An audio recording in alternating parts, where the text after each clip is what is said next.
Will you all pray with me, please?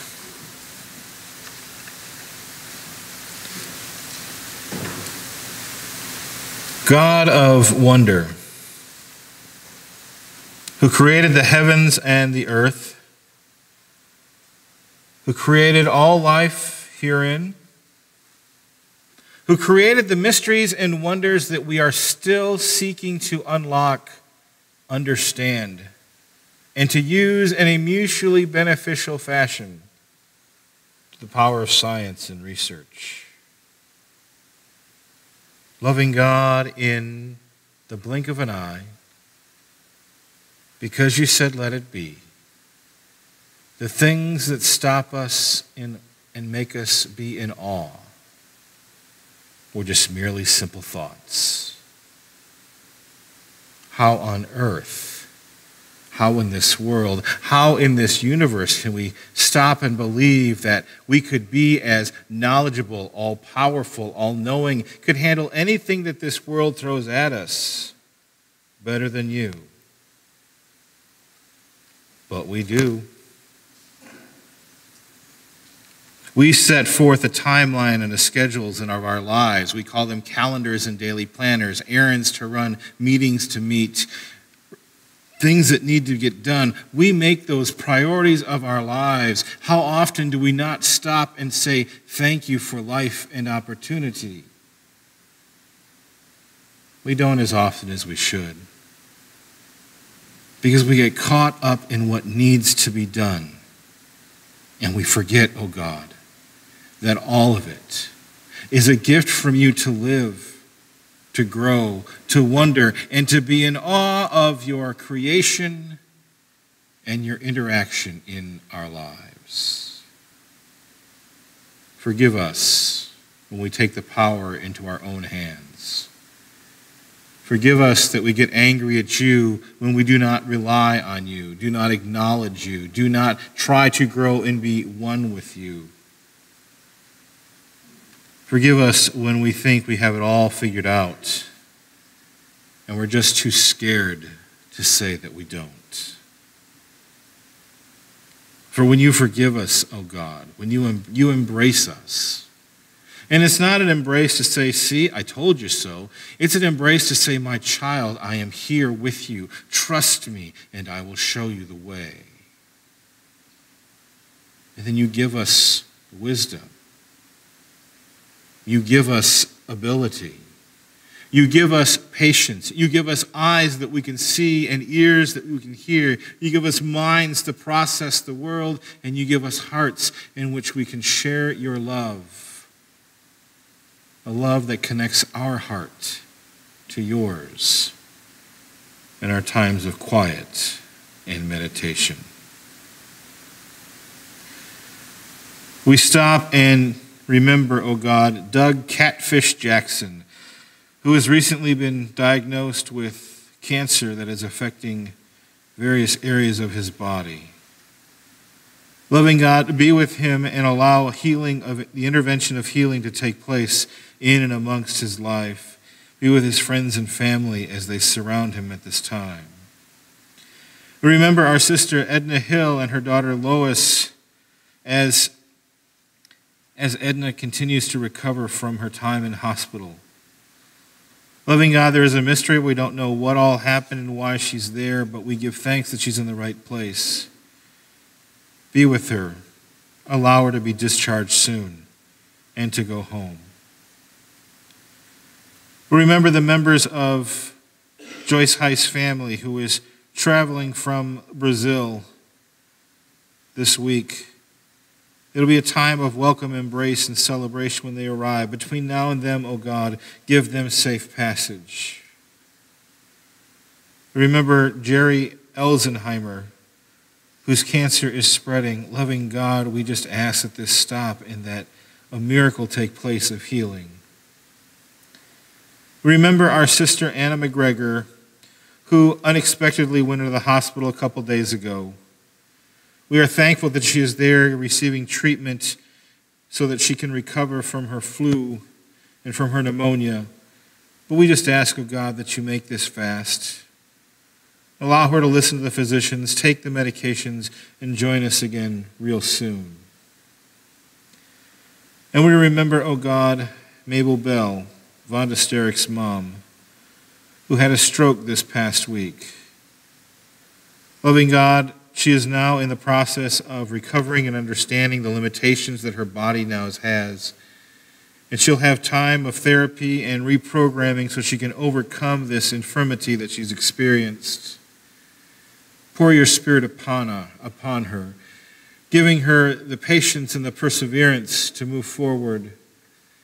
Be with Vonda and her family as they are so far away, knowing that right now, oh God, she is in your hands and receiving the best care that is available. For being in your hands is where we need to place ourselves each and every day, oh God, because you are a God who will not judge and push aside. You are a God who will intervene. You are a God who will fill us and guide us and be with us, constantly loving us. And because of that, we were able to celebrate the coming of your Son this Christmas season. One who came not to judge the world, but to reconcile it to you, so that we would truly be people of your grace, people of your wisdom, vessels and missionaries of your love throughout this world.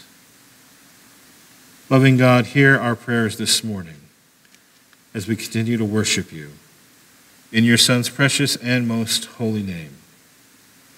Amen.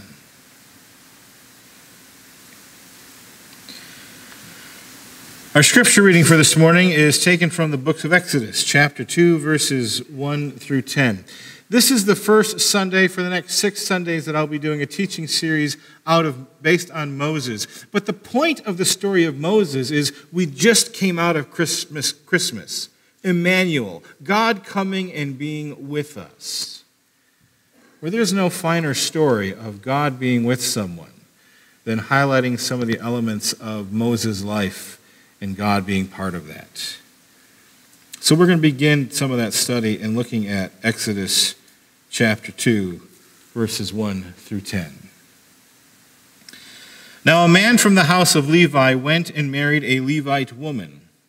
The woman conceived and bore a son, and she saw that he was a fine baby. She hid him for 3 months. When she could hide him no longer, she got a papyrus basket for him and plastered it with bitumen and pitch. She put the child in it and placed it among the reeds on the bank of the river. Her sister stood at a distance to see what would happen to him.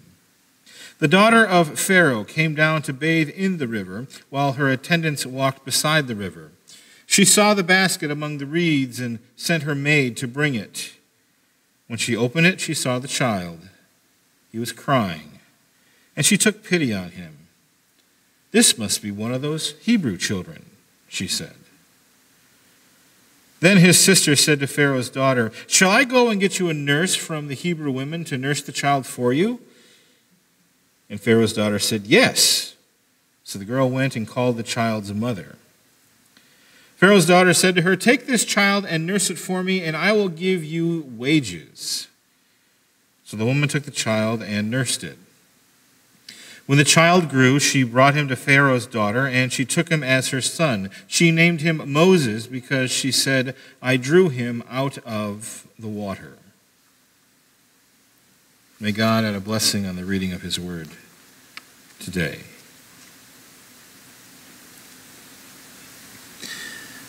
The story of Moses' birth takes place amid some horrible tragedy of Egypt's history. For this was the time when Pharaoh had ordered a mass infanticide, the execution of all Hebrew males. The new king had come into power, known as a Pharaoh, and he felt threatened by the Hebrew people. They were such a large population of mass. In his paranoia, he envisioned the Hebrews as servants. He enslaved them as servants and laborers of households and the government of Egypt itself. But even after this act of oppressive subjugation, Pharaoh was still troubled. It wasn't enough to put him in bondage. He had to do something else. The writer of Exodus does not tell us why. I'm not sure that they actually really knew. Sometimes people do very hurtful things no matter how hard we try. We simply cannot figure it out. Perhaps it was the growing sheer numbers of the Hebrew population. Perhaps it was the Hebrews' faith in God. Perhaps it was their tendency to live in Egypt but not become assimilated into its culture. Perhaps it was their obvious and unwavering confidence in God. Exodus simply doesn't tell us. Pharaoh may have been an emotionally insecure individual who, like most emotionally insecure individuals, when feeling threatened, they find a way to take control of the situation they are in, the environment that they are part of, the people that are around them. They do this because they have no peace within their own hearts. The only time that they have peace is when they have absolute control of their surroundings. Ever encounter someone like that? They put everything on its ear, flip it upside down, so they feel comfortable at peace because their setting is the way they want it. If you are an insecure king of a nation, and you have a residential enclave whose population outnumbers your own population, a population that acknowledges your leadership but is not necessarily a subject of it, a population that does not hold the same philosophical values, in other words, they don't pray to your gods, does not follow your cultural rules of conduct, they have their own, doesn't dress the way your people dress, they dress their own way, their native language is entirely different from your own, and eat a completely different diet. If you're the king, that is a pretty good threat to your power, to the stability of your country, the well-being of your people, and the duration of your reign. The result, Pharaoh issued a terrible decree, ordering that all male infants born of Hebrew women be thrown into the Nile River to either be drowned or eaten by the crocodiles. His executive order was given to the midwives, even the Hebrew midwives. But the midwives, the Hebrew midwives, did not comply. They were more afraid of what God would do with them if they murdered the newborn males rather than their paranoid the paranoid ruler who had empowered them. So when Pharaoh caught wind that the Hebrew males being born weren't being put to death, he called them before him, and he screamed, "Why have you done this? Why have you allowed all these Hebrew males to live?" The Hebrew midwives were rather clever. And in their response, they said, because the Hebrew women are not like the Egyptian women. They are vigorous and give birth before we, the midwives, can come to them. The writer of Exodus tells us that God dealt with the midwives. In other words, not punishing them, but he blessed them. He looked favorably upon them and their family, those who were serving in the fields. And at this point, the theme of Exodus starts to emerge and becomes very clear. God blesses and protects those who are faithful and strong enough to stand up before the threat. In this case, not the threat of Pharaoh, but the threat of having their place as people of faith being removed, even if it's issued by an immoral decree. Sometimes it is important for the people of God, when faced with these situations, to fall back on their faith and allow the shrewd, clever inner workings of God to kind of come into their minds, into their bodies. They abandoned the wisdom that the world teaches them and embraces the blessings that are being bestowed upon them. The Hebrew wives exhibited a quick-witted, bright intellect in handling the situation, and Moses' mother was no different. Moses' mother kept him securely guarded and quiet until he was very young. They say around 3 months old. But once he was at this age, keeping him quiet and still and protected was becoming increasingly difficult, so she decided to hide him. She built a small basket of reeds from the river, waterproofed it with a natural resin, and placed the basket in the river and so it would quietly stay there within the reeds in the Nile River. Now, I don't know about you, but the first time I read this a number of years ago, I thought, hey, this was kind of nuts. Until I was at a pool filled with people, and an infant was in one of those floating devices where the water was doing its wavy thing, and the baby was asleep. The parents were there watching, but it was about 1 o'clock in the afternoon, a natural nap time. There was an ingenious of Moses' mother, placing him in a location that would naturally rock this baby into a place of comfort. She assigned his older sister to keep watch over him, making sure nothing bad would happen to her little brother. And then one day, Pharaoh's daughter, the princess of the land, came to bathe in the Nile River. She heard the sound of a baby crying, and Moses' sister was assuredly alarmed at this development. If it was my job to watch my younger sibling float in the river and stay in one place and nothing happened, and the king's daughter who decreed that my little brother, my little sibling should be put to death, I would be panicking. I would be freaking out. I would be thinking like, oh no, we're done for. What if he's discovered? My brother will be taken out of the basket and thrown into the river, no longer floating on it. What will my mother do to me when she finds out? She worked so hard to keep him safe and secure, and it was my job to ensure this.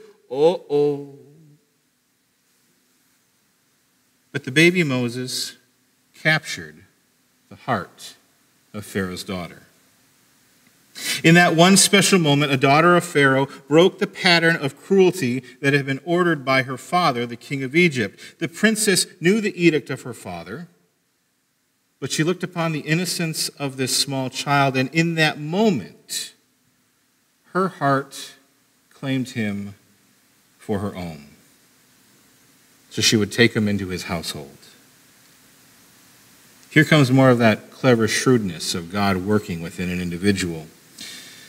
Moses' sister went to the princess and said, "Would you like me to find someone to nurse and care for the child for you?" The princess was delighted. So the sister ran off to get her mother, brought their mother back to the princess, and within this moment the princess said, "Take this child and nurse it for me, and I will give you wages." Now, for every mom in this room, this should warm your heart immediately. For here is a statement for your child to be cared for under the name and protection of someone who could destroy you, but is taking them as their own, and you'll be protected. You'll be cared for. You will not be held subject under the decree like your neighbors will be. And if you're the one that keeps the books in the house, you're about to watch the finances improve because you're getting paid to care for your own child. She would not have to suffer. She would not have to struggle. She could ensure that her baby will be able to make it for the first 3 to 4 years of its life, unencumbered, without threat, totally out of danger.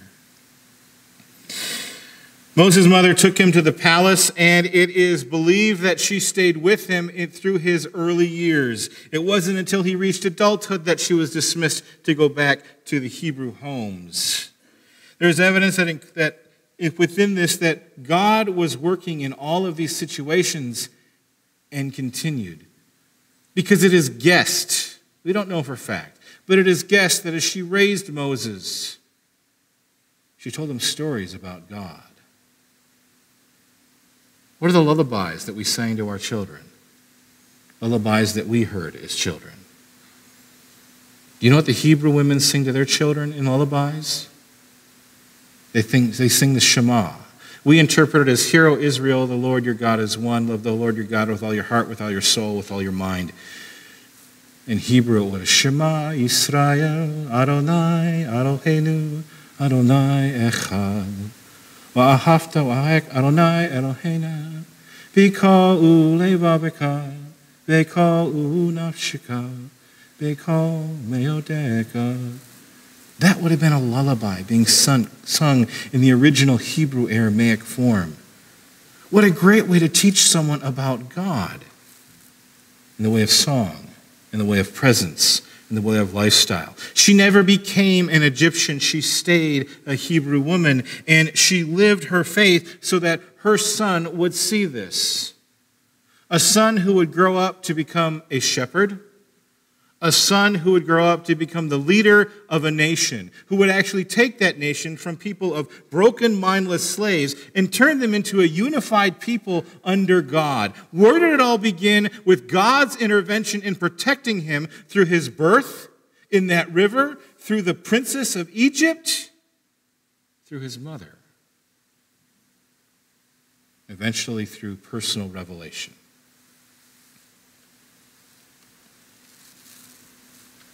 The story of Moses' beginning is an auspicious beginning.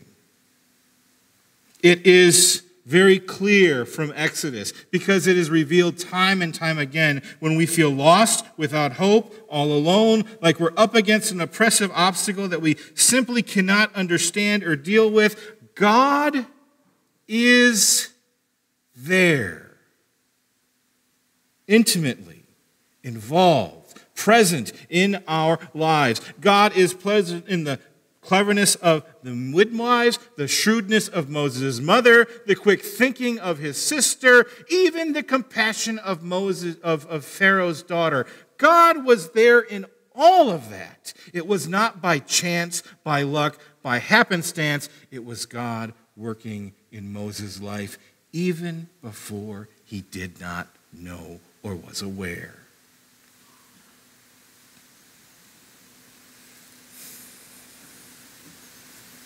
And that's the way God's always worked. We sit here and celebrate Christmas and saying, Emmanuel, that God is with us. But there are times that God is with us that we don't even know it. We're not even aware of it. Might be our ignorance, might be our blindness, might be our unawareness. But it doesn't mean that God is not there. Actually, I think it proves the point, because we stop and we can look back and have an aha moment and go, wow, he was there when I was hurting. He was there when I was lost. He was there when I was broken and helpless. He was that way in Moses' lives, and he is that way in ours. God is always present, working on a purpose, laying out his plan, always sharing, always inviting, always caring, just the way God always has been and always will be. We'll pick up more of Moses' story next week. But for now, would you all pray with me, please?